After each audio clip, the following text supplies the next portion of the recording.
നമസ്കാരം, പ്രൈം ന്യൂസിലേക്ക് സ്വാഗതം. ആദ്യം പ്രധാന വാർത്തകൾ. മതിയായ രേഖകളില്ലാതെ അന്തർ സംസ്ഥാന ബസ്സിൽ കടത്തുകയായിരുന്ന 15 ലക്ഷത്തിലധികം രൂപയുടെ വെള്ളി ആഭരണങ്ങൾ കുറുവിലങ്ങാട് എക്സൈസ് സംഘം പിടികൂടി.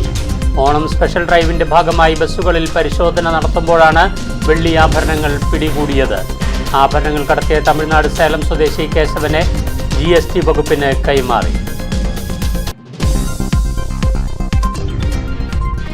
വാഗമൺ ടൂറിസം കേന്ദ്രത്തിന്റെ വികസനത്തിന് മുതൽക്കൂട്ടായി മുണ്ടക്കയം മിളങ്കാട് റോഡ്. കുട്ടിക്കൽ NDR വലിയന്ത റോഡിൽ 7 കിലോമീറ്റർ പുതിയ റോഡ് വെട്ടിത്തുറന്ന് വാഗമണിലേക്ക് BMBC പാത ഒരുക്കുന്നതിന് തുക അനുവദിച്ച് ടെൻഡർ ക്ഷണിച്ചു. പൂഞ്ഞാർ നിയോജക മണ്ഡലത്തിന്റെ സമഗ്ര വികസനത്തിന് ഉപകരിക്കുന്ന ബൃഹത്തായ വികസന പദ്ധതിയാണ് മുണ്ടക്കയം വാഗമൺ റോഡെന്ന് MLA advocate Sebastian Kulathunkal.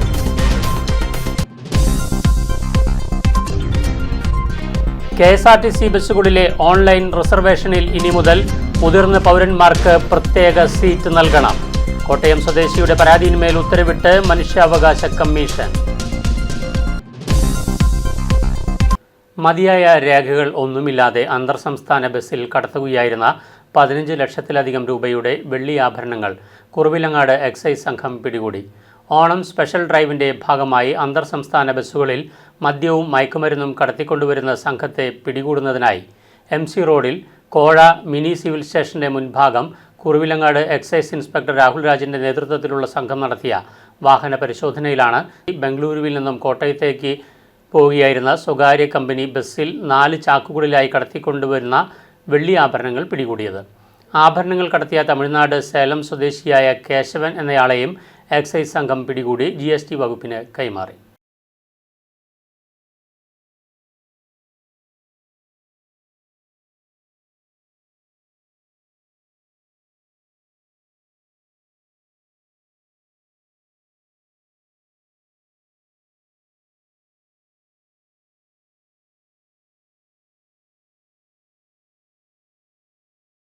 Vagamon tourism കേന്ദ്രത്തിന്റെ വികസനത്തിന് മുതൽക്കൂട്ടായി പുതിയ റോഡ് നിർമ്മിക്കുന്നു. കൂട്ടിക്കൽ NDR ഇളങ്കാട് വലിയന്ത റോഡിൽ 7 കിലോമീറ്റർ പുതിയ റോഡ് വെട്ടിത്തുറന്ന് വാഗമണിലേക്ക് BMBC പാത ഒരുക്കുന്നതിന് തുക അനുവദിച്ച് ടെൻഡർ ക്ഷണിച്ചു. നിലവിൽ നാഷണൽ ഹൈവേയിൽ മുണ്ടക്കയത്തു നിന്നും ആരംഭിച്ച് കൂട്ടിക്കൽ NDR ഇളങ്കാട് വലിയന്ത വരെ നിലവിൽ BMBC റോഡുണ്ട്. കൂടാതെ എരുമേലിയിൽ ശബരി ഗ്രീൻഫീൽഡ് ഇന്റർനാഷണൽ എയർപോർട്ട് കൂടി യാഥാർത്ഥ്യമാകുന്നതോടെ അന്താരാഷ്ട്ര ദേശീയ തലത്തിൽ നിന്നുള്ള ടൂറിസ്റ്റുകൾക്ക് എരുമേലി എയർപോർട്ടിൽ നിന്നും 45 മിനിറ്റ് കൊണ്ട് വാഗമണിൽ എത്തിച്ചേരാൻ കഴിയും. പൂഞ്ഞാർ നിയോജക മണ്ഡലത്തിന്റെ സമഗ്രമായ വികസനത്തിന് ഉപകരിക്കുന്ന ബൃഹത്തായ വികസന പദ്ധതിയാണ് മുണ്ടക്കയം വാഗമൺ റോഡ് യാഥാർത്ഥ്യമാകുന്നതിലൂടെ നടപ്പിലാകുന്നതെന്നാണ് കരുതുന്നത്. KSRTC ബസ്സുകളിലെ ഓൺലൈൻ റിസർവേഷനിൽ ഇനി മുതൽ മുതിർന്ന പൗരന്മാർക്ക് പ്രത്യേക സീറ്റ് നൽകണം. കോട്ടയം സ്വദേശിയുടെ പരാതിയിന്മേൽ ഉത്തരവിട്ട് മനുഷ്യാവകാശ കമ്മീഷൻ. കേരളത്തിലെ എല്ലാ KSRTC ബസ്സുകളിലും സീനിയർ സിറ്റിസൺസിനായി സീറ്റുകൾ റിസർവ് ചെയ്യണമെന്ന് മനുഷ്യാവകാശ കമ്മീഷൻ ജുഡീഷ്യൽ അംഗം K. ബൈജുനാഥ് ഉത്തരവിട്ടു. സീറ്റ് സംവരണത്തിൽ fast passenger, ordinary, super fast തുടങ്ങിയ തരംതിരിവുകൾ പാടില്ലെന്നും ഉത്തരവിൽ വ്യക്തമാക്കി. ഇതിനായി ഓൺലൈൻ റിസർവേഷൻ സംവിധാനത്തിൽ അടക്കം മാറ്റം വരുത്തണമെന്നാണ് നിർദ്ദേശം. എറണാകുളത്ത് നിന്നും കോട്ടയം വരെ ഓൺലൈൻ റിസർവേഷൻ ചെയ്ത മുതിർന്ന പൗരന്മാർക്ക് റിസർവ് ചെയ്ത സീറ്റിൽ നിന്ന് മറ്റൊരാൾക്കായി മാറിക്കൊടുക്കേണ്ടി വന്നതായി ആരോപിച്ച് വടവാതൂർ സ്വദേശി ജെയിംസ് സമർപ്പിച്ച പരാതിയിന്മേലാണ് നടപടി. KSRTC മാനേജിംഗ് ഡയറക്ടറിൽ നിന്ന് കമ്മീഷൻ റിപ്പോർട്ട് വാങ്ങിയിരുന്നു. സർക്കാർ ഉത്തരവനുസരിച്ച് ഓൺലൈൻ റിസർവേഷൻ ഇല്ലാത്ത സർവീസുകളിൽ മുതിർന്ന പൗരന്മാർക്ക് സീറ്റ് സംവരണം ചെയ്തിട്ടുള്ളതായി റിപ്പോർട്ടിൽ പറയുന്നു. മുൻപ് ഓൺലൈനായി സീറ്റുകൾ റിസർവ് ചെയ്യുമ്പോൾ മുതിർന്ന പൗരന്മാർക്ക് സീറ്റ് സംവരണം ഏർപ്പെടുത്താൻ കഴിയില്ലെന്നും ഇത്തരം ബസ്സുകളിൽ ജനറൽ സീറ്റുകളിൽ മുതിർന്ന പൗരന്മാർക്ക് യാത്ര ചെയ്യാമെന്നായിരുന്നു KSRTCയുടെ വാദം. ഈ 2 വാദങ്ങളും തള്ളിയ കമ്മീഷൻ മുതിർന്ന പൗരന്മാർക്ക് സംരക്ഷണവും സമാധാനവും സുരക്ഷിതത്വവും നൽകേണ്ടത് സ്റ്റേറ്റിന്റെ ഉത്തരവാദിത്തമാണെന്നും ഉത്തരവിൽ ചൂണ്ടിക്കാട്ടി. News bureau, Kottayam. എരുമേലി ടൗണിൽ പ്രൈവറ്റ് ബസ് സ്റ്റാൻഡിൽ എരുമേലി പഞ്ചായത്ത് വക 2 നില കെട്ടിടത്തിലുള്ള വ്യാപാര സമുച്ചയത്തിന്റെ സുരക്ഷ സംബന്ധിച്ച് പരിശോധന പൂർത്തിയാക്കി. പഞ്ചായത്ത് അസിസ്റ്റന്റ് എഞ്ചിനീയർ എക്സിക്യൂട്ടീവ് എഞ്ചിനീയർക്ക് റിപ്പോർട്ട് സമർപ്പിച്ചു. കോട്ടയം RDOയുടെ നിർദ്ദേശപ്രകാരമായിരുന്നു പരിശോധന. കെട്ടിടത്തിൽ അപാകതകൾ ഏറെയുണ്ടെന്നാണ് റിപ്പോർട്ട്. ഇനി എക്സിക്യൂട്ടീവ് എഞ്ചിനീയർ വിശദമായ റിപ്പോർട്ട് RDOയ്ക്ക് നൽകുന്നതോടെ കെട്ടിടം പൊളിക്കണോ, കെട്ടിടത്തിലെ സർക്കാർ ഓഫീസുകളും കടമുറികളും ഒഴിപ്പിക്കണമോ തുടങ്ങിയ കാര്യങ്ങളിൽ തീരുമാനമാകും. അറ്റകുറ്റപ്പണികളിൽ സംഭവിച്ച അപാകതകളാണ് കെട്ടിടം അപകടത്തിലാക്കിയതെന്നാണ് പ്രധാന ആക്ഷേപം. കെട്ടിടം റൂഫ് ചെയ്തപ്പോൾ പ്രവേശന ഭാഗമായ 2 വശങ്ങളിലെ പടിക്കെട്ടുകളുടെ മുകളിലെ മേൽക്കൂരയിൽ റൂഫ് ചെയ്തിരുന്നില്ല. ഇതോടെയാണ് ചോർച്ച വീണ്ടും ഉണ്ടായതെന്ന് കെട്ടിടത്തിലെ വ്യാപാരികൾ പറയുന്നു. 6 ലക്ഷം രൂപ ചെലവിട്ടാണ് മേൽക്കൂര റൂഫ് ചെയ്തത്. മേൽക്കൂരയുടെ അടിയിൽ പ്ലാസ്റ്ററിംഗ് നടത്തി പെയിന്റും ചെയ്തിരുന്നു. എന്നാൽ 2ാമത്തെ നിലയിൽ കോൺക്രീറ്റ് മേൽക്കൂരയിലും ഭിത്തിയിലുമായി വളർന്നുകൊണ്ടിരിക്കുന്ന ആൽമരത്തിന്റെ തൈയും വേരുകളും മുറിച്ചു മാറ്റിയിരുന്നില്ല. ഇത് വളർന്ന് വേരിറങ്ങി കെട്ടിടത്തിന് ബലക്ഷയം നേരിട്ടെന്നാണ് ആക്ഷേപം. ഇക്കാര്യം പണികൾ നടക്കുമ്പോൾ തന്നെ കരാറുകാരനെയും ഭരണസമിതിയെയും വ്യാപാരികൾ അറിയിച്ചിരുന്നെങ്കിലും ആരും ഗൗനിച്ചില്ല. കെട്ടിടത്തിൽ നിലവിൽ ചോർച്ചയുണ്ട്. മേൽക്കൂരയിൽ ചില ഭാഗങ്ങളിൽ കമ്പികൾ ദ്രവിച്ച നിലയിലാണ്. മേൽക്കൂരയിലെ കോൺക്രീറ്റ് ഭാഗങ്ങൾ ചിലയിടങ്ങളിൽ അടർന്നു വീഴുന്നുണ്ട്. 2ാമത്തെ നിലയിൽ വില്ലേജ് ഓഫീസ്, ലൈബ്രറി, പൊതുമരാമത്ത് സെക്ഷൻ ഓഫീസ് എന്നിവയും താഴത്തെ നിലയിൽ കടമുറികളും പൊതു ശൗചാലയവുമാണ് ഉള്ളത്. കെട്ടിടം പൊളിച്ചു മാറ്റണോ അറ്റകുറ്റപ്പണികൾ നടത്തി സുരക്ഷിതമാക്കാനാകുമോ എന്നതാണ് ജനം കാത്തിരിക്കുന്നത്. News bureau, Erumeli. ഛത്തീസ്ഗഡിൽ കന്യാസ്ത്രീകളുടെ ജയിൽവാസം തുടർന്നാൽ കേരള ക്രൈസ്തവ ജനത ഡൽഹിയിൽ പാർലമെന്റിന് മുൻപിൽ ഉടൻ ഒരുമിക്കുമെന്ന് പാലാ രൂപത അധ്യക്ഷൻ മാർ ജോസഫ് കല്ലറങ്ങാട്ട്. ഛത്തീസ്ഗഡിൽ ജയിൽവാസം അനുഭവിക്കുന്ന സമർപ്പിത സഹോദരികൾക്ക് ഐക്യദാർഢ്യം പ്രഖ്യാപിച്ചുകൊണ്ട് ഭരണങ്ങാനത്ത് നടത്തിയ പ്രാർത്ഥനായജ്ഞത്തിൽ സംസാരിക്കുകയായിരുന്നു അദ്ദേഹം. ആയിരക്കണക്കിന് ആളുകൾ പ്രാർത്ഥനായജ്ഞത്തിൽ പങ്കെടുത്തു. യോഗത്തിൽ മുഖ്യ വികാരി ജനറൽ വികാരി മോൺസിഞ്ഞോർ ജോസഫ് തടത്തിൽ, ഭരണങ്ങാനം ഫൊറോന വികാരി ഫാദർ സഖറിയാസ് അട്ടപ്പാട്ട് എന്നിവർ സംസാരിച്ചു.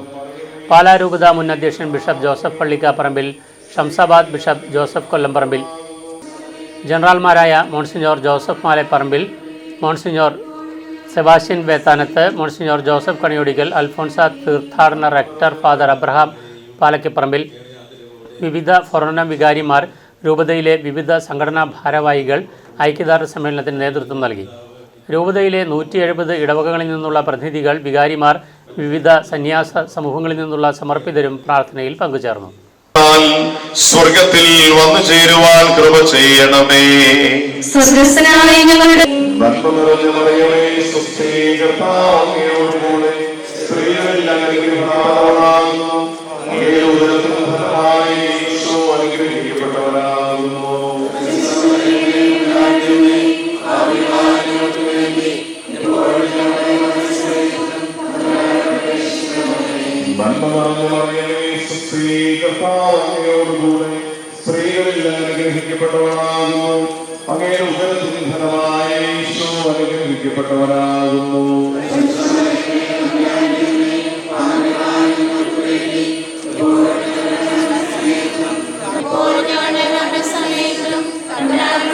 കർത്താവോടുകൂടെ സ്ത്രീകളിൽ അനുഗ്രഹിക്കപ്പെട്ടവനാകുന്നു.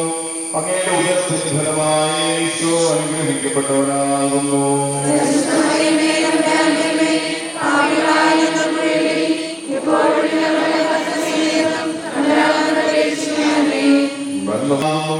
അങ്ങയുടെ ഉദരത്തിൻ ഫലമായ ഈശോ അനുഗ്രഹിക്കപ്പെട്ടവനാകുന്നു.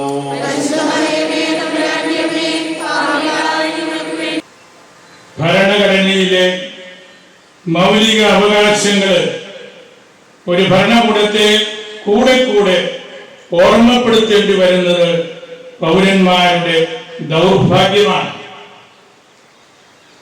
എത്രയോ തവണ നമ്മുടെ ഭരണഘടന കീറി മുറിക്കപ്പെട്ടു. ഇത്രമാത്രം സർജറികൾക്ക് വിധേയമായ ഒരു ഭരണഘടന കാണുകയില്ല. അതതിൻ്റെ യുണീക്ക്നെസ് കൊണ്ടാണ്.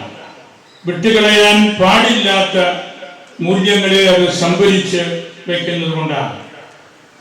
ആർട്ടിക്കിൾ 25 നൽകുന്ന മതസ്വാതന്ത്ര്യം ഇന്ത്യൻ സെക്യുലറിസത്തിന്റെ ആണിക്കല്ലാണ്. ഇന്ത്യൻ സെക്യുലറിസം കോൺസ്റ്റിറ്റ്യൂഷണൽ സെക്യുലറിസമാണ്. അതൊരു പൊളിറ്റിക്കൽ അറേഞ്ച്മെന്റാണ്. അതിലെല്ലാ മതവിഭാഗങ്ങളും എല്ലാ ഭാഷാ വിഭാഗങ്ങളും ഉൾച്ചേർത്ത് വെച്ചിട്ടുണ്ട്. Constitution guarantees the fundamental right to freedom of religion. It encompasses various aspects related to freedom to profess, practice and to propagate faith and religion. നമുക്ക് നല്ല നിശ്ചയമുണ്ട് എല്ലാവർക്കും. സഭ നേരിട്ട് കക്ഷി രാഷ്ട്രീയത്തിൽ, പാർട്ടി പൊളിറ്റിക്സിൽ ഒരിക്കലും ഇടപെടുന്നില്ല. എന്നാൽ സഭയ്ക്ക് വ്യക്തമായ രാഷ്ട്രീയ നിലപാടുകളുണ്ട്. രാഷ്ട്രീയക്കാരാകാതെ രാഷ്ട്രീയക്കാരെയും രാഷ്ട്രത്തെയും പഠിപ്പിക്കാനുള്ള ധാർമ്മികമായ ഉത്തരവാദിത്വമാണ് നമുക്ക് ഉള്ളത്. ഇന്ത്യ എന്ന ഒരു വലിയ സാമ്രാജ്യത്തിൻ്റെ അടിസ്ഥാന നിലപാട് വ്യക്തമാക്കാൻ നമ്മൾ ആഗ്രഹിക്കുന്നത് കൊണ്ടാണ് രാഷ്ട്രീയത്തെ നമ്മൾ ഇതുപോലെ കാണുന്നത്.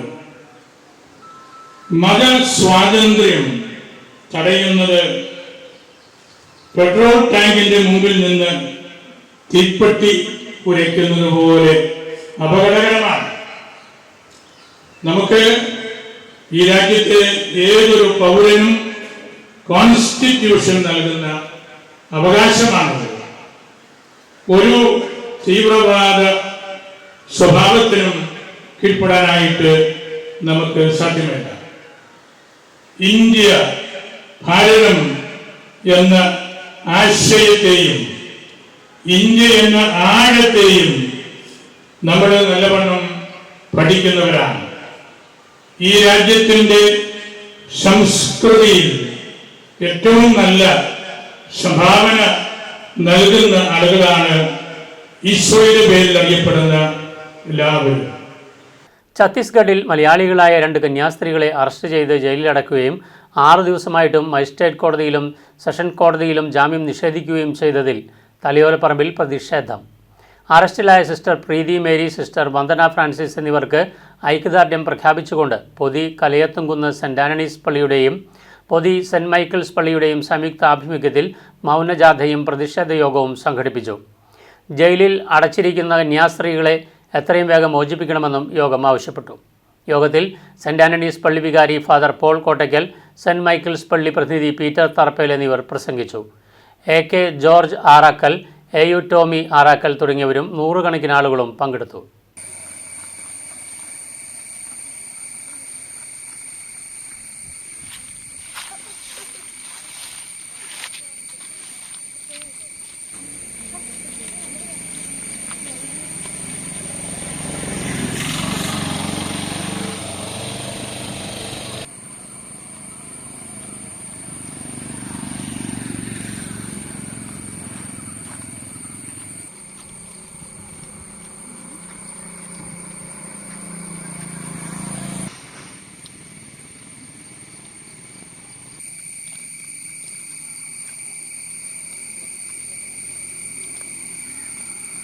നമ്മുടെ ഭരണകർത്താക്കള് നിഷ്പക്ഷമായി നിർഭയമായി നീതി നടപ്പാക്കുവാനായിട്ടുള്ള ഒരു മനോഭാവത്തിലേക്ക് കടന്നു വരുമ്പോൾ മാത്രമേ ഇന്ന് കുറ്റവാളികളുടെ എണ്ണം കുറയുവാനും സുരക്ഷിതമായിട്ട് മനുഷ്യർക്ക്, പൗരന്മാർക്ക് ഈ ലോകത്തിൽ ജീവിക്കുവാനും അവസരം ഉണ്ടാകുകയുള്ളൂ. അങ്ങനെയുള്ള സംവിധാനം നമ്മുടെ രാജ്യത്ത് ഉണ്ടാകുവാനായിട്ട് ഭരണകർത്താക്കൾ പ്രത്യേകമായിട്ട് ശ്രദ്ധിക്കേണ്ടത് ഏറ്റവും അത്യാവശ്യമായ കാര്യമാണ്. ഈ അവസരത്തിൽ ഒരു കാര്യം മാത്രമേ എനിക്ക് പറയാനുള്ളൂ. കുറ്റവാളികളല്ല എന്ന് സമൂഹം മുഴുവൻ പറയുന്ന ഈ സിസ്റ്റേഴ്സിന് നീതി ലഭിക്കണം. അതുപോലെ തന്നെ മിഷൻ മേഖലയിൽ പ്രവർത്തിക്കുന്ന എല്ലാവർക്കും സുരക്ഷിതത്വം ഉണ്ടാകണം. അവർക്ക് നീതി ലഭിക്കുവാനും അവരെ കുറ്റവിമുക്തരായിട്ട് അവരെ കർമ്മരംഗങ്ങളിലേക്ക് തിരിച്ചു പോകുവാനുള്ള അവസരം ഏറ്റവും വേഗത്തിൽ ഉണ്ടാകണമെന്ന് ഈ സമൂഹത്തിന്റെ പേരിൽ ഇവിടുത്തെ എല്ലാ ഭരണകർത്താക്കളോടും നിയമ സംവിധാനങ്ങളോടും ആവശ്യപ്പെട്ടുകൊണ്ട് നിങ്ങളുടെ എല്ലാവരുടെയും സഹകരണവും പ്രോത്സാഹനവും ഈ കാര്യത്തിൽ ഉണ്ടാകണമെന്ന്. ഛത്തീസ്ഗഡിൽ തടങ്കലിൽ വെച്ചിരിക്കുന്ന 2 മലയാളി കന്യാസ്ത്രീകളെ മോചിപ്പിക്കണമെന്നാവശ്യപ്പെട്ടുകൊണ്ട് പൂഞ്ഞാർ തെക്കേക്കര മണ്ഡലം കോൺഗ്രസ് കമ്മിറ്റിയുടെ നേതൃത്വത്തിൽ മെഴുകുതിരികൾ കത്തിച്ചു പിടിച്ച് പ്രതിഷേധ സമരജ്വാല നടത്തി. കേരളത്തിൽ ക്രിസ്ത്യൻ സ്നേഹം കപടമായി പ്രകടിപ്പിച്ചുകൊണ്ട് കിരീടവും കേക്കുമായി നടക്കുന്ന BJP വടക്കേ ഇന്ത്യൻ സംസ്ഥാനങ്ങളിൽ ക്രിസ്ത്യൻ സമൂഹത്തെയും മറ്റ് ന്യൂനപക്ഷ വിഭാഗങ്ങളെയും പീഡിപ്പിക്കുകയും ജയിലിൽ ഇടുകയുമാണെന്ന് പ്രതിഷേധ ജ്വാല ഉദ്ഘാടനം ചെയ്തുകൊണ്ട് മുല്ലപ്പെരിയാർ സംരക്ഷണ സമിതി രക്ഷാധികാരി ഫാദർ ജോയ് നിരപ്പിൽ CMI പറഞ്ഞു. മണ്ഡലം കോൺഗ്രസ് കമ്മിറ്റി പ്രസിഡന്റ് റോജി തോമസ്, മുതിരന്തിക്കൽ അധ്യക്ഷത വഹിച്ചു. KCBC മദ്യവിരുദ്ധ കമ്മീഷൻ ചെയർമാൻ പ്രസാദ് കുരുവിള, ജോർജ് സെബാസ്റ്റ്യൻ, അജിത് കുമാർ നെല്ലിക്കച്ചാലിൽ, ടോമി മാടപ്പള്ളി, അപ്പച്ചൻ മുശാരിപ്പറമ്പിൽ, സതീഷ് വള്ളിയിൽ തുടങ്ങിയവർ പങ്കെടുത്ത് സംസാരിച്ചു. പ്രവർത്തകരെ വരുത്തി ഇവരെ ചോദ്യം ചെയ്യുകയാണ്. ഉടനെ പോലീസ് എത്തി ഈ സിസ്റ്റേഴ്സിനെ യാതൊരു കാരണവും കൂടാതെ അറസ്റ്റ് ചെയ്യുകയാണ്. തീർത്തും വേദനാജനകമായ ഒരു അവസ്ഥയാണ്. ഭരണഘടനയിലെ മാറ്റം വേണമെന്ന് RSS വാദിക്കുന്നത് ഈ അവസരത്തിൽ നാം വളരെ ഗൗരവത്തോടെ കാണേണ്ടിയിരിക്കുന്നു. സോഷ്യലിസം, മതേതരത്വം എന്നിവ ഒഴിവാക്കണമെന്ന് അവര് ആവശ്യപ്പെടുന്നു. ഛത്തീസ്ഗഡ് പോലെയുള്ള സംഭവങ്ങളും ഇതുപോലെയുള്ള പ്രസ്താവനകളും നമ്മുടെ രാജ്യത്തിന്റെ അവസ്ഥ അപകടത്തിലാകുമെന്ന് ചിന്തിക്കേണ്ടിയിരിക്കുന്നു. ഇത് രണ്ടും കൂടി വായിക്കുമ്പോൾ ഇവരുടെ ഉള്ളിലിരിപ്പ് എന്താണെന്ന് നമുക്ക് തീർച്ചയായിട്ടും ബോധ്യമാകും. ഏത് മതത്തിൽ വിശ്വസിക്കാനും അത് പ്രചരിപ്പിക്കാനും. ഛത്തീസ്ഗഡിൽ കന്യാസ്ത്രീകളെ അറസ്റ്റ് ചെയ്ത സംഭവത്തിൽ കോട്ടയം ദേവലോകം മലങ്കര ഓർത്തഡോക്സ് സഭ ആസ്ഥാനത്ത് പ്രതിഷേധം നടന്നു. തീവ്രവാദ സംഘടനകളെ കേന്ദ്ര സർക്കാരിന് നിയന്ത്രിക്കാൻ കഴിവില്ലെന്ന് കാതോലിക ബാവ ബസേലിയോസ് മാർത്തോമ മാത്യൂസ് തൃതീയൻ പറഞ്ഞു. ഇന്ത്യയിൽ ക്രൈസ്തവർക്കെതിരായ അതിക്രമങ്ങൾ വർദ്ധിച്ചു വരുന്നുവെന്നും മോഡി സർക്കാരിന് തീവ്രവാദ സംഘടനകളെ നിയന്ത്രിക്കാൻ കഴിയുന്നില്ല, നിയന്ത്രിച്ചാൽ അണികളെ നഷ്ടപ്പെടുമോ എന്ന ഭയമാണെന്നും അക്രമങ്ങളെ പരോക്ഷമായി മോഡി സർക്കാർ പിന്തുണയ്ക്കുന്നതായും സംശയിക്കുന്നുവെന്നും കാതോലിക ബാവ പറഞ്ഞു. കന്യാസ്ത്രീകളുടെ നേരെയുണ്ടായ അക്രമ സംഭവങ്ങളുടെ നല്ല പ്രവർത്തനങ്ങളെ താഴ്ത്തിക്കെട്ടാനായി നടത്തിയതാണോ എന്നും സംശയിക്കുന്നു എന്നും കാതോലിക ബാവ കൂട്ടിച്ചേർത്തു. മതപരിവർത്തകരല്ല അവർ, ദൈവത്തിൻ്റെ മാലാഖമാർ എന്ന ബാനറുമേന്തിയായിരുന്നു പ്രതിഷേധം. ഛത്തീസ്ഗഡിലെ പ്രീതി, വന്ദന എന്നീ 2 കന്യാസ്ത്രീകളുടെ മേൽ ഉണ്ടായ ആക്രമണം, അതോടൊപ്പം അവരോടുകൂടെ സഹകരിച്ച് നിന്നതായ കുട്ടികളെയും അവരുടെ സഹോദരങ്ങളെയും മർദ്ദിച്ച് സഭയുടെ നല്ല പ്രവർത്തനങ്ങളെ താഴ്ത്തിക്കെട്ടുവാൻ തക്കവണ്ണം ശ്രമിച്ചതിൽ മലങ്കര ഓർത്തഡോക്സ് സുറിയാനി സഭയ്ക്കുള്ളതായ പ്രതിഷേധം രേഖപ്പെടുത്തുന്നു. ഇന്ത്യൻ കോൺസ്റ്റിറ്റ്യൂഷൻ 25-ാം വകുപ്പ് അനുസരിച്ച് ഏത് മതത്തിൽ വിശ്വസിക്കുന്നതിനും മത ആചാരങ്ങൾ നിർവഹിക്കുന്നതിനും മതം പ്രചരിപ്പിക്കുന്നതിനും ഉള്ള സ്വാതന്ത്ര്യത്തിന് നേരെയുള്ള കടന്നുകയറ്റമാണിത്. ഈ വ്യക്തി സ്വാതന്ത്ര്യം ഭൂരിപക്ഷമെന്നോ ന്യൂനപക്ഷമെന്നോ ഇല്ല, ഇന്ത്യയിലെ ഏത് പൗരനും അവകാശപ്പെട്ടതാണ്.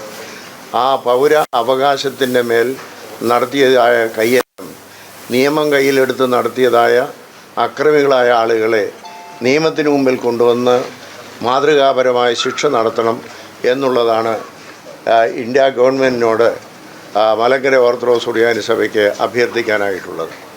ഇത്തരത്തിലുള്ളതായ പ്രവണതകൾ മുന്നോട്ട് പോകുന്നത് ഒരിക്കലും മതേതര രാഷ്ട്രം, ജനാധിപത്യ രാഷ്ട്രമായിരിക്കുന്ന ഇന്ത്യക്ക് ഭൂഷണമല്ല.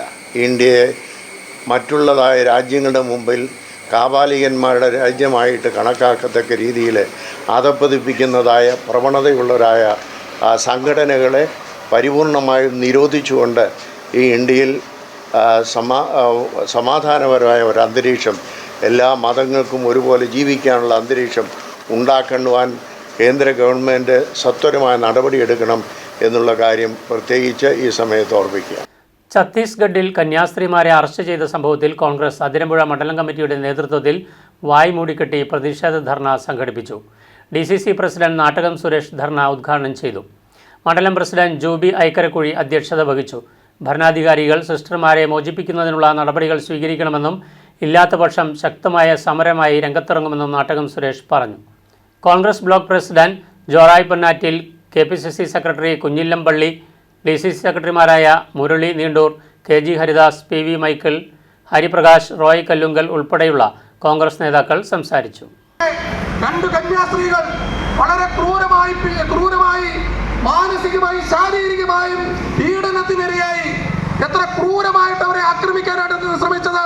റെയിൽവേ സ്റ്റേഷനിൽ ഇരുന്ന അവരെ അടിക്കുവാൻ ഒരുങ്ങുന്നത്, അവരെ മർദ്ദിക്കുന്നത്, അവരുടെ കൂടെ ഉണ്ടായിരുന്ന ഒരു ചെറുപ്പക്കാരനെ മർദ്ദിക്കുന്നത് ഒക്കെ സോഷ്യൽ മീഡിയയിലൂടെ നമ്മളെല്ലാം കണ്ടുകൊണ്ടിരിക്കുകയാണ്. അപ്പൊ ശാരീരികമായി പീഡിപ്പിച്ച്, മാനസികമായി പീഡിപ്പിച്ച്, അവരുടെ മേൽ അവർ ഇന്നുവരെ സ്വപ്നം കണ്ടിട്ടില്ലാത്ത ആക്ഷേപങ്ങളും ആരോപണങ്ങളും അവരുടെ മേൽ ചാർത്തി അവരെ ഇന്ന് കൽത്തുറങ്കിൽ അടച്ചിരിക്കുകയാണ്. രാജ്യത്ത് വലിയ പ്രതിഷേധം വലയടിക്കുകയാണ്. അറിയേണ്ടതുണ്ട് നമുക്ക് എന്താണ് ആ കന്യാസ്ത്രീകൾ ചെയ്ത തെറ്റ് എന്ന്. ഞാൻ ചോദിക്കട്ടെ, കന്യാസ്ത്രീകൾ സുവിശേഷമല്ല ചെയ്യുന്നത്, അവരെ ആരും ആശ്രയമില്ലാത്തവരുടെ ആശ്രയമായി മാറുന്നത്, അവർ ആതുര സേവന രംഗത്ത് പ്രവർത്തിക്കുന്നത്, അവർ വിദ്യാഭ്യാസമായി പിന്നോക്കം നിൽക്കുന്ന മേഖലകളിൽ വിദ്യാഭ്യാസ മുന്നോക്കത്തിന് വേണ്ടി പ്രവർത്തിക്കുന്നത്, ഇതൊക്കെ നമ്മുടെ രാജ്യത്ത് കുറ്റകരമായിരുന്നുവെങ്കിൽ ഇന്ത്യ മഹാരാജ്യം ഇന്നു കാണുന്ന നിലയിലേക്ക് എത്തുമായിരുന്നില്ല. ഞാൻ ചോദിക്കട്ടെ, ഇവിടെ ക്രൈസ്തവ മിഷണറിമാരില്ലായിരുന്നുവെങ്കിൽ, ക്രൈസ്തവ സമൂഹമില്ലായിരുന്നുവെങ്കിൽ നമ്മുടെ രാജ്യം ഇന്ന് കാണുന്ന പുരോഗതിയിലേക്ക് വരുമായിരുന്നോ? നമ്മുടെ നാട്ടിൽ പട്ടിണികളെ ഉണ്ടായപ്പോൾ ആ പട്ടിണി മാറ്റാൻ ആരാണ് ഓടി വന്നത്? ആ പട്ടിണി മാറ്റാൻ ഓടി വന്നത് നമ്മുടെ രാജ്യത്തെ ക്രൈസ്തവ മിഷണറിമാരും ക്രൈസ്തവ സമൂഹവുമായിരുന്നു. നമ്മുടെ വിദ്യാഭ്യാസ മേഖലയിൽ നമ്മുടെ കുട്ടികൾക്ക് അടിസ്ഥാന വിദ്യാഭ്യാസം പോലും ലഭിച്ചിട്ടില്ലാതിരുന്ന കാലഘട്ടങ്ങളിൽ വിദ്യാഭ്യാസ രംഗത്ത് ക്രൈസ്തവ മിഷണറിമാർ നടത്തിയ, ക്രൈസ്തവ സമൂഹം നടത്തിയ സംഭാവന ചെറുതായിട്ട് നമുക്ക് കാണാൻ കഴിയുമോ? വായിക്കുന്നതിലൂടെ ഓരോ വ്യക്തിയും ആർജിക്കുന്ന ഉൾക്കരുത്ത് മുന്നോട്ടുള്ള ചുവടുകൾക്ക് വ്യക്തത പകരുമെന്ന് സാഹിത്യകാരൻ ബെന്യാമിൻ. നവീകരിച്ച കറുകച്ചാൽ പഞ്ചായത്ത് പബ്ലിക് ലൈബ്രറി ഉദ്ഘാടനം ചെയ്ത് സംസാരിക്കുകയായിരുന്നു അദ്ദേഹം.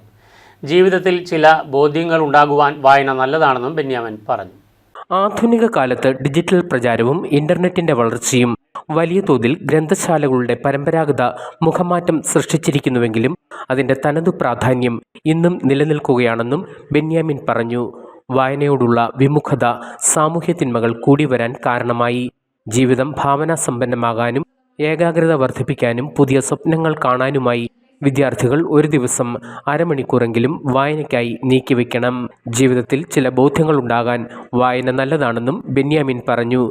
അനുദിനം ആത്മഹത്യയുടെ വാർത്തകൾ നമ്മൾ കേൾക്കുകയാണ്. പ്രത്യേകിച്ച് കുടുംബത്തിലെ സ്ത്രീകളുടെ കുഞ്ഞുങ്ങളെയും കൂട്ടിക്കൊണ്ട് ഇറങ്ങിപ്പോകുന്ന ആത്മഹത്യകളുടെ വാർത്തകൾ നമ്മൾ കേൾക്കുകയാണ്. ഭർത്താവ് ഭാര്യയെ വെട്ടിക്കൊല്ലുന്നതിൻ്റെ വാർത്ത കേൾക്കുന്നു. കാമുകൻ കാമുകിയെ വിഷം കൊടുത്തിട്ടോ പെട്രോൾ ഒഴിച്ചോ കത്തിയോ കൊണ്ടോ കുത്തിക്കൊല്ലുന്നതിൻ്റെ വാർത്തകൾ കേൾക്കുന്നു. കാമുകി തിരിച്ച് വിഷം കൊടുത്ത് കൊല്ലുന്നു. അത്തരത്തിലൊക്കെ ഒരു വലിയ അരാജക സമൂഹമായി കൂടി നമ്മൾ മാറുന്നുണ്ട് എന്ന് നമ്മൾ തിരിച്ചറിയേണ്ടതുണ്ട്. അപ്പോഴാണ് യഥാർത്ഥത്തിൽ ഈ വായന എന്തെങ്കിലും തരത്തിലുള്ള ഗുണം നമ്മുടെ സമൂഹത്തിൽ ഉണ്ടാക്കിയിട്ടുണ്ടോ എന്ന ഒരാലോചന നമ്മുടെ മുമ്പിൽ ഉണ്ടാവുകയും പുതിയ ഏതുതരം വായനകളാണ് നമുക്കുണ്ടാവേണ്ടത് എന്ന ഒരാലോചന ഉണ്ടാവേണ്ടതും എന്ന് എനിക്ക് തോന്നുകയാണ്. നമ്മുടെ ഈ കുട്ടികളുടെ ശിരസിൽ ഏൽപ്പിച്ചു വച്ചിരിക്കുന്ന ഈ വിജയം മാത്രം എന്ന് പറയുന്ന സാധനം വലിയ അപകടമാണ് എന്നുള്ളതാണ്. പക്ഷേ നിങ്ങൾ ഒരു പുസ്തകത്തിലൂടെ കടന്നു പോകുമ്പോൾ, ആത്മകഥയിലൂടെ പോകുമ്പോൾ, ചരിത്രത്തിലൂടെ കടന്നു പോകുമ്പോൾ ഇത്തരത്തിൽ ജീവിതത്തെ പലതരത്തിൽ പരാജയങ്ങളെ നേരിട്ട മനുഷ്യരുടെ കഥകൾ ഇവർ വായിക്കുകയും അതിനെ അതിജീവിച്ചതിൻ്റെ ചരിത്രം അവർ മനസ്സിലാക്കുകയും അവർ അറിഞ്ഞോ അറിയാതെയോ തങ്ങളുടെ ജീവിതത്തിനുള്ളിൽ വലിയൊരു ഊർജം സംഭരിക്കുകയുമാണ് ചെയ്യുന്നത്. ഗ്രാമപഞ്ചായത്ത് പ്രസിഡന്റ് ശ്രീജിഷ കിരൺ ചടങ്ങിൽ അധ്യക്ഷയായിരുന്നു. Government chief whip doctor N Jayaraj സമ്മേളനം ഉദ്ഘാടനം ചെയ്തു. PN പണിക്കരുടെ ഛായാചിത്ര അനാച്ഛാദനം ഗ്രാമപഞ്ചായത്ത് വൈസ് പ്രസിഡന്റ് ബി ബിജുകുമാർ നിർവഹിച്ചു. PS സീമ റിപ്പോർട്ട് അവതരിപ്പിച്ചു. Library president KP Balagopalan Nair, Vazhoor block panchayat standing committee chairperson Latha Shajan, ഗ്രാമപഞ്ചായത്ത് അംഗങ്ങളായ സജി നീലത്തുമുക്കിൽ, ഷീല പ്രസാദ്, ഗീതാമണി രാജേന്ദ്രൻ, രാജൻ തോമസ്, N ജയപ്രകാശ്, ഗ്രാമപഞ്ചായത്ത് സെക്രട്ടറി TS മുഹമ്മദ് റക്കീബ് എന്നിവർ പ്രസംഗിച്ചു. 15 ലക്ഷം രൂപയോളം ചെലവഴിച്ചാണ് ഡിജിറ്റൽ സൗകര്യങ്ങളോടെ ലൈബ്രറി നവീകരിച്ചത്.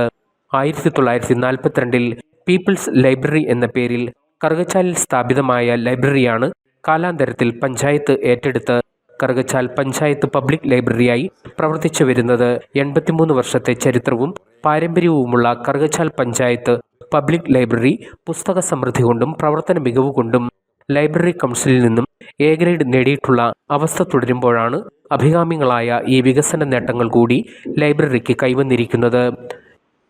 News bureau, Changanassery. മുൻ മുഖ്യമന്ത്രി ഉമ്മൻചാണ്ടിയുടെ രണ്ടാം ചരമവാർഷിക ദിനാചരണത്തിന്റെ ഭാഗമായി ചങ്ങനാശ്ശേരി ഈസ്റ്റ് ബ്ലോക്ക് കോൺഗ്രസ് കമ്മിറ്റിയുടെ നേതൃത്വത്തിൽ ഉമ്മൻചാണ്ടി സ്മൃതി സംഗമം നടത്തി. KPCC രാഷ്ട്രീയകാര്യ സമിതി അംഗം KC ജോസഫ് അനുസ്മരണ പരിപാടി ഉദ്ഘാടനം ചെയ്തു. ഉമ്മൻചാണ്ടി ജനമനസ്സുകളിൽ കാരുണ്യത്തിന്റെ മുഖമായിരുന്നുവെന്നും അദ്ദേഹം പറഞ്ഞു. ബ്ലോക്ക് പ്രസിഡന്റ് KA ജോസഫ് അധ്യക്ഷത വഹിച്ചു. KPCC general secretary Josy Sebastian, KPCC secretary PS Raghuram, DCC general secretary PH Nasar, DCC നിർവാഹക സമിതി അംഗം Antony Kunnampuram, Sobichan Kannampally, Babu Kureethra, Motty Mullassery, PC Varghese, Siyad Abdur Rahman, Jomy Joseph, Babu Rajendran, Jayasree Prahladan, P Suresh, Biju Pullukadan, sister Celine എന്നിവർ പ്രസംഗിച്ചു.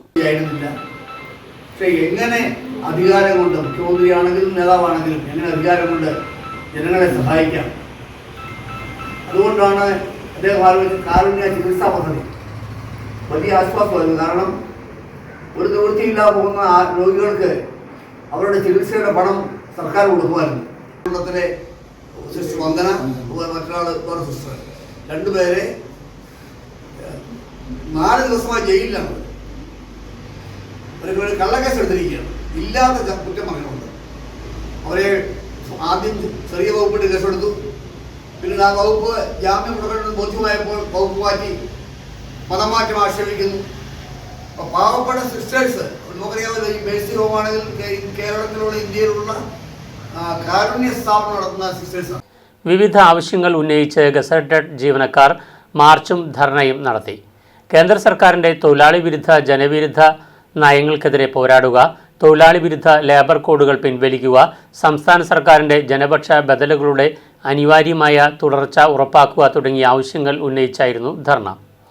ഇടുക്കി ജില്ലയിൽ 2 കേന്ദ്രങ്ങളിലായി സംസ്ഥാനത്തെ ഗസറ്റഡ് ഓഫീസർമാരുടെ മാർച്ചും ധർണയും നടന്നു. രാജ്യവിരുദ്ധവുമായ നയങ്ങൾക്കെതിരെ കേരള ഗസറ്റഡ് ഓഫീസേഴ്സ് അസോസിയേഷൻ KGOയെ നേതൃത്വത്തിൽ സംഘടിപ്പിച്ചിരിക്കുന്ന ഗസറ്റഡ് ഓഫീസർമാരുടെ തൊടുപുഴയിൽ മിനി സിവിൽ സ്റ്റേഷനിൽ നിന്നും ആരംഭിച്ച മാർച്ചിന് സംസ്ഥാന സെക്രട്ടേറിയറ്റ് അംഗം ജോസഫൈൻ, ജില്ലാ പ്രസിഡന്റ് ബിജു സെബാസ്റ്റ്യൻ, ജില്ലാ vice president Sainimol Joseph, joint secretary Shelly James എന്നിവർ നേതൃത്വം നൽകി. തുടർന്ന് നടന്ന ധർണ സംസ്ഥാന സെക്രട്ടേറിയറ്റ് അംഗം ജോസഫൈൻ ഉദ്ഘാടനം ചെയ്തു. ബിജു സെബാസ്റ്റ്യൻ അധ്യക്ഷത വഹിച്ചു. FSCTO ജില്ലാ secretary G Rajeev, Shelly James, Sooraj VS എന്നിവർ സംസാരിച്ചു. ചെറുതോണിയിലെ മാർച്ചിന് സംസ്ഥാന കമ്മിറ്റി അംഗം മുഹമ്മദ് ഷെരീഫ്, ജില്ലാ സെക്രട്ടറി അബ്ദുൾ സമദ്, സംസ്ഥാന കമ്മിറ്റി അംഗം വിശാഖ് PS, ജില്ലാ ജോയിന്റ് കൺവീനർ സതീഷ് കുമാർ, സബൂറ ബീവി എന്നിവർ നേതൃത്വം നൽകി. തുടർന്ന് നടന്ന ധർണ സംസ്ഥാന കമ്മിറ്റി അംഗം മുഹമ്മദ് ഷെരീഫ് ഉദ്ഘാടനം ചെയ്തു. പോയി കണ്ട് തൊട്ട് തലോടിയൊക്കെ ഇട്ട് അദ്ദേഹം പോയി. ഹെലികോപ്റ്ററിൽ വന്നിറങ്ങി, എല്ലാ മാധ്യമങ്ങളും അത് കവർ ചെയ്തു. പ്രധാനമന്ത്രി വന്നു, ഇപ്പോൾ വലിയൊരു പാക്കേജ് തരും എന്നൊക്കെ പറഞ്ഞ് നമ്മളും പ്രതീക്ഷിച്ചു. എന്തായാലും പ്രധാനമന്ത്രി വന്നതല്ലേ, അദ്ദേഹം അവരെയൊക്കെ കണ്ട് എല്ലാം ശരിയാക്കി തരാമെന്നും പറഞ്ഞ് പോയി. പക്ഷേ എന്താണ് ശരിയായതെന്നുള്ളത്, എന്താണ് ഈ ഗവൺമെന്റിന്, കേന്ദ്ര ഗവൺമെന്റിന്റെ സംഭാവന എന്നുള്ളത്, മുണ്ടക്കൈ ചൂരൽമല പ്രദേശത്തുണ്ടായ ദുരന്തത്തിൽ എന്താണ് കേന്ദ്ര ഗവൺമെന്റിന്റെ സംഭാവന എന്നുള്ളത് നമ്മൾ പരിശോധിച്ച് പോകേണ്ടത് തന്നെയുണ്ട്. നമ്മുടെ ഫെഡറലിസം, ഇവിടെ ഒരു മുദ്രാവാക്യമാണ് ഫെഡറലിസം സംരക്ഷിക്കുക എന്നുള്ളത്. ഈ ഫെഡറലിസത്തിന് എന്താണ് സംഭവിച്ചതെന്നുള്ളത് ചിന്തിക്കാനുള്ളൊരു അവസരം കൂടിയാണത്. എല്ലാ സംസ്ഥാനങ്ങളെയും ഒരേ കണ്ണോടുകൂടി, സമതയോടുകൂടി അല്ലെങ്കിൽ തുല്യതയോടുകൂടി കാണേണ്ട ഒരു കേന്ദ്ര ഗവൺമെന്റ് എങ്ങനെയാണ് കേരളത്തിലെ ദുരന്തത്തെ അഭിസംബോധന ചെയ്തതെന്നുള്ളത്. കേരളത്തെ മാത്രമല്ല, BJP ഇതര ഗവൺമെന്റുകളുള്ള മുഴുവൻ സംസ്ഥാനങ്ങളോടും കേന്ദ്രം സ്വീകരിക്കുന്ന ഈ ചിറ്റമ്മ നയം, അത് കേരളത്തെ എന്ന പോലെ തന്നെ മറ്റ് സംസ്ഥാനങ്ങളെയും വളരെയധികം ബുദ്ധിമുട്ടിലാകുന്നുണ്ട്. നമ്മുടെ വികസന പ്രവർത്തനങ്ങളടക്കം നടത്തുന്നതിന് പണം കണ്ടെത്തുക എന്നത് നമ്മൾ തന്നെ കണ്ടെത്തേണ്ട ഒരു സാഹചര്യമുണ്ട്. കേരളത്തിൽ നിന്ന് ഏതാണ്ട് 96,000 കോടിയോളം രൂപ പ്രതിവർഷം ടാക്സ് ഇനത്തിൽ പിരിച്ചു. സിവിൽ സർവീസിനെ സ്വതന്ത്ര ഇന്ത്യയുടെ ചരിത്രത്തിൽ സമാനതകളില്ലാതെ വെല്ലുവിളികൾ നേരിടുന്ന ഈ കേരളം, ഇന്ത്യയിൽ കേരളം കരുത്തുറ്റതും വിപുലീകരിച്ചതുമായ സിവിൽ സർവീസിൻ്റെ നേതൃത്വത്തിൽ വികസന ക്ഷേമങ്ങളിൽ കുതിക്കുകയാണ്. പഴയ അടിമത്ത വ്യവസ്ഥയ്ക്ക് സമാനമായ സാഹചര്യത്തിലേക്ക് തൊഴിലാളികളെ തള്ളിയിടുകയാണ് കേന്ദ്ര സർക്കാർ ചെയ്തുകൊണ്ടിരിക്കുന്നത്. കേന്ദ്ര നയങ്ങൾ രാജ്യത്തെ തൊഴിലാളികളെയും അസമത്വവും രൂക്ഷമാക്കി തൊഴിലില്ലായ്മയെ സൃഷ്ടിച്ചുകൊണ്ടിരിക്കുകയാണ്. 4 ലേബർ കോഡുകൾ അടിച്ച് തൊടുപുഴ ശ്രീകൃഷ്ണസ്വാമി ക്ഷേത്രത്തിൽ ഓഗസ്റ്റ് 1 നടക്കുന്ന ഔഷധ സേവയുടെ മുന്നൊരുക്കങ്ങൾ പൂർത്തിയായതായി ഭാരവാഹികൾ വാർത്താസമ്മേളനത്തിൽ അറിയിച്ചു. ഔഷധ സേവ വെള്ളിയാഴ്ച രാവിലെ 5 മണിക്ക് ആരംഭിക്കും. ചടങ്ങുകൾക്ക് ക്ഷേത്രം മേൽശാന്തി പെരിയമന ഹരിനാരായണൻ നമ്പൂതിരി, മാധവൻ നമ്പൂതിരി, പടിഞ്ഞാറേ മഠം, PKK നമ്പൂതിരിപ്പാട്, പുതുവാമന എന്നിവർ നേതൃത്വം നൽകും. തൊടുപുഴ KSRTC സ്റ്റാൻഡിൽ നിന്നും വെള്ളിയാഴ്ച രാവിലെ 5 മുതൽ 10 മിനിറ്റ് ഇടവിട്ട് ക്ഷേത്രത്തിലേക്ക് സ്പെഷ്യൽ സർവീസ് ഉണ്ടാകും. ഈ വർഷത്തെ ഔഷധ സേവയ്ക്ക് 60,000 പേരെയാണ് പ്രതീക്ഷിക്കുന്നത്.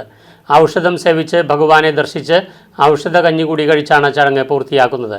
ആയുർവേദ വിധിപ്രകാരം തയ്യാറാക്കുന്ന ഔഷധക്കൂട്ട് സമം വെണ്ണ ചേർത്ത് അരയാലിലയിലാണ് ഭക്തജനങ്ങൾക്ക് നൽകുന്നത്.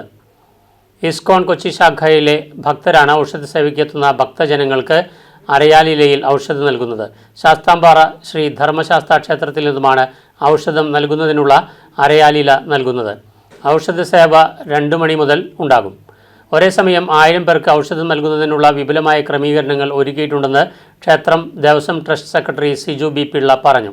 വാർത്താസമ്മേളനത്തിൽ general convener PR Sudheer Kumar Pulickal, സഹരക്ഷാധികാരി MR Jayakumar Puthanmadathil, joint secretary Chandran Parappil, Idavetti ഔഷധ സേവ ജോയിന്റ് കൺവീനർ രതീഷ് കുമാർ കുരിക്കാട്ട് എന്നിവർ പങ്കെടുത്തു. 2025 ഇടവെട്ടി ഔഷധ സേവ നാളെ കഴിഞ്ഞ് ഓഗസ്റ്റ് 1 വെള്ളിയാഴ്ച എല്ലാ വർഷത്തെയും പോലെ കർക്കിടകം 16 അതിവിപുലമായ രീതിയിൽ ആചാരപ്രകാരം നടത്തപ്പെടുകയാണ്. ക്ഷേത്രം തന്ത്രി ബ്രഹ്മശ്രീ തരണനെല്ലൂർ രാമൻ നമ്പൂതിരിപ്പാടിന്റെയും ക്ഷേത്ര മേൽശാന്തി ഹരിനാരായണൻ നമ്പൂതിരിപ്പാടിന്റെയും മുഖ്യ കാർമ്മികത്വത്തിൽ തൃശൂർ തെക്കേമഠം മൂപ്പിൽ സ്വാമിമാർ ഔഷധ സൂക്തം ജപിച്ച് ചൈതന്യവത്താക്കുന്ന ഔഷധമാണ് ഭക്തജനങ്ങൾക്ക് വിതരണം ചെയ്യുന്നത്. ജൂലൈ 31 വൈകുന്നേരം ദീപാരാധനയ്ക്ക് ശേഷം ഔഷധം ചൈതന്യവത്താക്കി വേദമന്ത്ര ജപത്തോടുകൂടി ചടങ്ങുകൾ ആരംഭിക്കുന്നതാണ്. പിറ്റേ ദിവസം രാവിലെ 4 മണിക്ക് ശ്രീകോവിലിൽ നിന്നും ഔഷധവും ഭഗവാന് നിവേദിച്ച വെണ്ണയും ചേർത്ത് സമം ഒരുമിച്ച് 5 മണി മുതൽ ഭക്തജനങ്ങൾക്ക് ഔഷധം കൊടുത്തു തുടങ്ങും. മുൻ വർഷത്തേക്കാൾ കൂടുതൽ ഭക്തജനങ്ങൾ ഇത്തവണ എത്തിച്ചേരുമെന്ന് ക്ഷേത്ര ഭരണസമിതി പ്രതീക്ഷിക്കുന്നുണ്ട്. കഴിഞ്ഞ വർഷം ഏതാണ്ട് 45,000 മുകളിൽ ഭക്തജനങ്ങൾ ഔഷധം സേവിച്ചിട്ടുണ്ട്. ഇത്തവണ അത് 60,000-ഓളം ഭക്തജനങ്ങൾ ഔഷധം സേവിക്കുമെന്നാണ് വിലയിരുത്തുന്നത്. അതിനുവേണ്ട അതിവിപുലമായ ക്രമീകരണങ്ങൾ ക്ഷേത്രത്തിൽ ഏതാണ്ട് 2 മാസക്കാലമായി കേരള നോളജ് എക്കോണമി മിഷന്റെയും കാഡിസ്കിന്റെയും നേതൃത്വത്തിൽ മാർ ബെസേലിയോസ് ക്രിസ്ത്യൻ കോളേജ് കുട്ടിക്കാനം ക്യാമ്പസിൽ DWMS അവബോധ ക്യാമ്പയിൻ സംഘടിപ്പിച്ചു. Talent curation executive Unais Rasheed വിദ്യാർത്ഥികൾക്ക് ഡിജിറ്റൽ തൊഴിൽ സാധ്യതകളെക്കുറിച്ചും ടാലന്റ് മാനേജ്മെന്റ് സംവിധാനങ്ങളിലേക്കുള്ള പ്രവേശന മാർഗങ്ങളെക്കുറിച്ചും ക്ലാസുകൾ നയിച്ചു. യുവജനങ്ങളിലെ കഴിവുകൾ തിരിച്ചറിഞ്ഞ് അവസരങ്ങൾ കണ്ടെത്തുന്ന സംവിധാനം എന്ന നിലയിൽ DWMS എങ്ങനെ പ്രവർത്തിക്കുന്നുവെന്നും നൂതന സാങ്കേതിക വിദ്യകളെക്കുറിച്ചും അവബോധനം നടത്തി. 4ാം വർഷ ബിരുദ വിദ്യാർത്ഥികൾക്കായിരുന്നു പരിപാടി സംഘടിപ്പിച്ചത്. ആഡ് ഓൺ കോഴ്സുകൾ, സോഫ്റ്റ് സ്കിൽ ഡെവലപ്മെൻറ്റ്, ഇന്റേൺഷിപ്പ് കോഴ്സുകൾ എന്നിവയെപ്പറ്റിയും ക്ലാസുകളെടുത്തു. കാഡിസ് കോളേജ് കോർഡിനേറ്റർ മണികണ്ഠൻ S കുട്ടികളുമായി സംവദിച്ചു. പരിപാടിയിൽ കോളേജിലെ വിവിധ ബ്രാഞ്ചുകളിൽ പഠിക്കുന്ന വിദ്യാർത്ഥികൾ പങ്കെടുത്തു. പ്രൈം ന്യൂസ് പൂർണ്ണമാകുന്നു. നമസ്കാരം.